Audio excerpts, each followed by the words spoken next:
Genesis chapter 11. At one time, all the people of the world spoke the same language and used the same words. As the people migrated to the east, they found a plain in the land of Babylonia and settled there. They began saying to each other, "Let's make bricks and harden them with fire." In this region, bricks were used instead of stone, and tar was used for mortar. Then they said, "Come, let's build a great city for ourselves with a tower that reaches into the sky. This will make us famous and keep us from being scattered all over the world."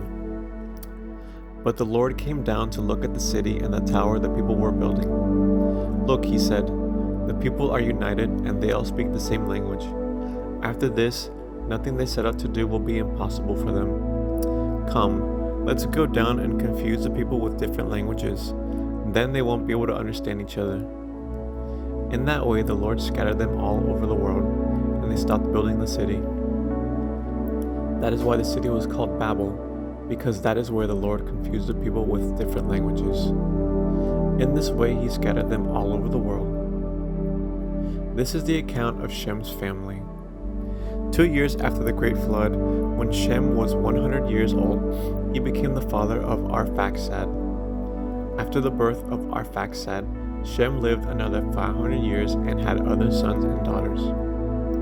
When Arphaxad was 35 years old, he became the father of Shelah. After the birth of Shelah, Arphaxad lived another 403 years and had other sons and daughters. When Shelah was 30 years old, he became the father of Eber. After the birth of Eber, Shelah lived another 403 years and he had other sons and daughters. When Eber was 34 years old, he became the father of Peleg. After the birth of Peleg, Eber lived another 430 years and he had other sons and daughters. When Peleg was 30 years old, he became the father of Reu. After the birth of Reu, Peleg lived another 209 years and had other sons and daughters.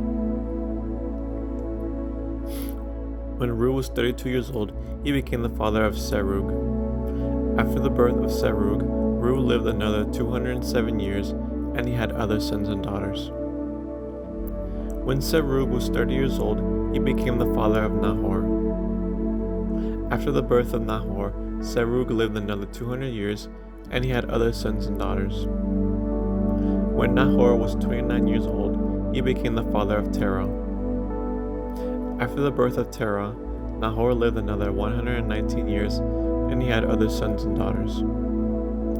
After Terah was 70 years old, he became the father of Abram, Nahor, and Haran. This is the account of Terah's family. Terah was the father of Abram, Nahor, and Haran was the father of Lot.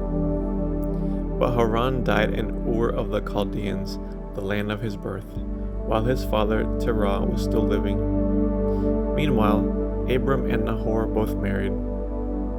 The name of Abram's wife was Sarai, and the name of Nahor's wife was Milcah. Milcah and her sister Iscah were daughters of Nahor's brother Haran. But Sarai was unable to become pregnant and had no children.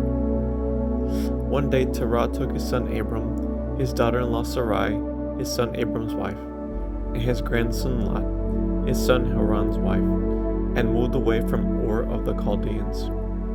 He was headed for the land of Canaan, but they stopped at Haran and settled there. Terah lived for 205 years and died while still in Haran. End of Genesis chapter 11.